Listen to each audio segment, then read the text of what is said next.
So మన రాబోతున్న movie before marriage గురించి, సో ఎప్పుడు రాబోతోంది ఒక్కసారి మీరు ప్రేక్షకులతో డైరెక్ట్గా?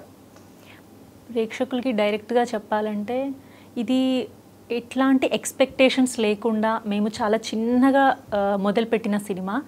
కానీ అది రోజు రోజుకి ఎలా అయింది అంటే, మేము వర్క్ చేస్తున్న కొద్దీ ఒక హోప్ వచ్చింది.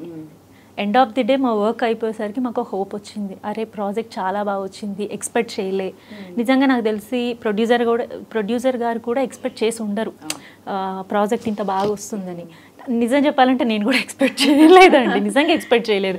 ఏదో సరదాగా చేసుకుంటూ వెళ్ళిపోయాము, మనకు వచ్చిన దాంట్లో ది బెస్ట్ ఇవ్వాలి అని అలా చేసుకున్నాను తప్ప నేను పెద్ద ఎక్స్పెక్టేషన్స్ పెట్టుకోలేదు. కానీ నాకు మొత్తం అవుట్పుట్ చూసిన వాళ్ళు చెప్పిన విధానాన్ని బట్టి నాకు కూడా ఒక హోప్ వచ్చింది. నిజంగా చాలా బాగా వచ్చింది. చిన్న ప్రయత్నంగా స్టార్ట్ చేసిన మూవీ, కానీ ఇది మంచి పేరైతే తెచ్చిపెడుతుంది అందరికీ. ఉన్నంతలో అయితే మంచి పేరైతే ఇస్తుంది. అండ్ ఇంకోటి ఏంటంటే, చూసే యూత్కి బాగా కనెక్ట్ అవుతారు ఈ మూవీ. అండ్ పేరెంట్స్ కూడా చూడాలి.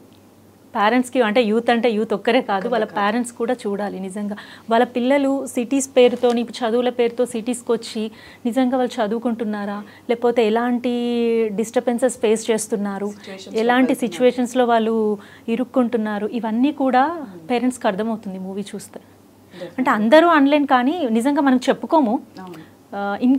వాళ్ళు ఫేస్ చేసిన వాళ్ళు కూడా బయటి వాళ్ళకి, ఎదుటి వ్యక్తికి చెప్పకపోవచ్చు, కానీ వాళ్ళ సోల్కి అయితే తెలుస్తుంది కదా. సో ప్రతి మనిషి అయితే కనెక్ట్ అవుతారు ఈ మూవీ. సో ఖచ్చితంగా చూడండి, ఆదరించండి. చిన్న ప్రయత్నం పెద్ద విజయం రావాలనేది అనుకుంటున్నాం. డెఫినెట్గా మేము అందరం కూడా అలాగే కోరుకుంటున్నాము. Jan 26 బిఫోర్ మ్యారేజ్ అనే మూవీతో మీ అందరి ముందుకు వస్తున్నారు. అండ్ ఫస్ట్ మూవీ రిలీజ్ అవ్వడం యాజ్ అ హీరోయిన్ కూడా. సో మన తెలుగు అమ్మాయి, సో మన ప్రొడ్యూసర్స్, డైరెక్టర్స్ అందరూ కూడా సో ఖచ్చితంగా ఆదరించండి, సపోర్ట్ చేయండి. అలాగే ఐ డ్రీమ్ మీడియా తరఫు నుంచి కూడా we are all wishing you very all the best. Thank you.